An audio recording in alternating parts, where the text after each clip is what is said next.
Good morning friends. তো এখন সকাল 7:30 বাজে, আমি বাবুকে নিয়ে বেরিয়ে পড়েছি। প্রচণ্ড কুয়াশা পড়েছে, ওর বাপি আছে তাড়াতাড়ি বেরিয়ে গেছে, তার জন্য আমার আর বাবুকে যেতে হচ্ছে। আমি দিয়ে আসি, বাবাকে আর বললাম না সকালে, দেখি টোটো ধরবো, তার জন্য তো হাঁটতেই হবে।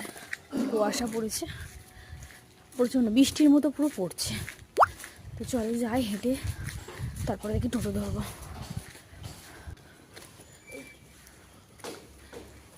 কিছুই দেখা যাচ্ছে না, পুরো অন্ধকার একদম। আর এখন আমি টোটোর জন্য দাঁড়িয়ে রয়েছি, আমার সঙ্গে আরও একজন আছে গার্জেন। তো টোটো সকালে না এই টাইমে পাওয়া যায় না, ভীষণ অসুবিধা হয় আর টেনশন লেগে যায় যখন প্রায় 8টা বাজতে যায় অথচ টোটো আসে না। তো যাই হোক, সকালটা তোর বাকি নিয়ে যায়, তাই এই সমস্যাটা এখন পোয়াতে হয় না। তবে আজকে সেরকমই টেনশন লাগছিলো, তো অবশেষে একটা টোটো পেয়েছিলাম, তো তাতে করেই দিয়ে আসলাম আর হাঁটতে হাঁটতে চলে আসলাম।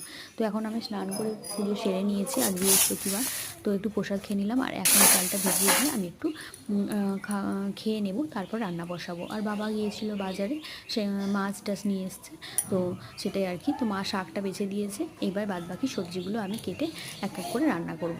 আর আজকের ওয়েদারটা এমনই, এখনও রোদ কোনো ওঠেনি, তো তাই আর কি। আর সকালে করেছিলাম আলুর তরকারি, বাবু যেটা দিয়ে রুটি টিফিন নিয়ে গেছে, আর ওর বাপির জন্য আলাদা রুটি আর একটু শিমের তরকারি করেছিলাম, সেটাও নিয়ে গেছে। শিম তরকারি না, শিম ভাজা, কারণ ও যেহেতু আলু খায় না। তো এখন আমার একটু খাওয়া হয়ে গেছে, মাছটা আমি মশলা মাখিয়ে ভাজা করে নেব। আজকে ল্যাঠা না শোল মাছ নিয়ে এসে সেটাই আর কি তরকারি করব। তো মাছটা ভাজা বসিয়ে দিয়ে আমি একে একে সবজিগুলো কাটবো, যেহেতু সবজিগুলো কাটা হয়নি, তো তাই আর কি। তো শিম দিয়ে ভাবছি মাছ করবো, আর ওলকপি দিয়ে একটু মাছের তরকারি করবো।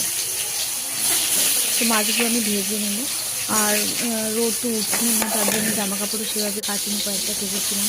তো সকালে চাটা খাওয়া হয়নি, কাজের কাকিমাকে দেওয়া হয়েছিল আর একটু ছিল, তো ভাবলাম রুটিটা খাওয়া হয়ে গেছে, তো একটু পরে ভাবলাম চাটা খেয়ে নিই, কারণ মাথাটা কয়েকদিন ধরে ভীষণ ব্যথা করছে।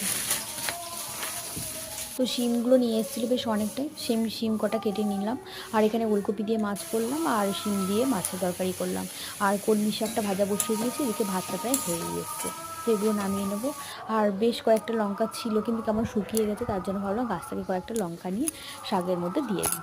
এইরকম দু একটা গাছ থাকলে একটু সুবিধা হয়, যখন থাকে না বা কিছু সেরকম, তখন তুলে নিয়ে আসা যায়। আর কালকে এই যে বেগুনের বোটাগুলো পড়ে আছে না, কাল প্রচুর হনুমান এসেছিলো, এত পরিমাণ ডিস্টার্ব করেছে কালকে, আর অনেক বেগুন খেয়ে নিয়েছে। তো তার দেখে ছোটো ছোটো কয়েকগুলো কিছু বেগুন আমি তুলে নিয়েছিলাম। তো এখানে রান্না কমপ্লিট হয়ে গেল। আর আজকে পুজো করে প্রসাদটা তোলা হয়নি, তার কারণ তাড়াহুড়ো করছিলাম, তাই। তো মা স্নান করে উঠেছে, বললাম প্রসাদগুলো তুলে নাও, বাবু এখনই চলে আসবে। আর আজকে ওয়েদারের জন্য না ভিজে ভিজে লাগছে, তাই বারবার আমি রুমগুলো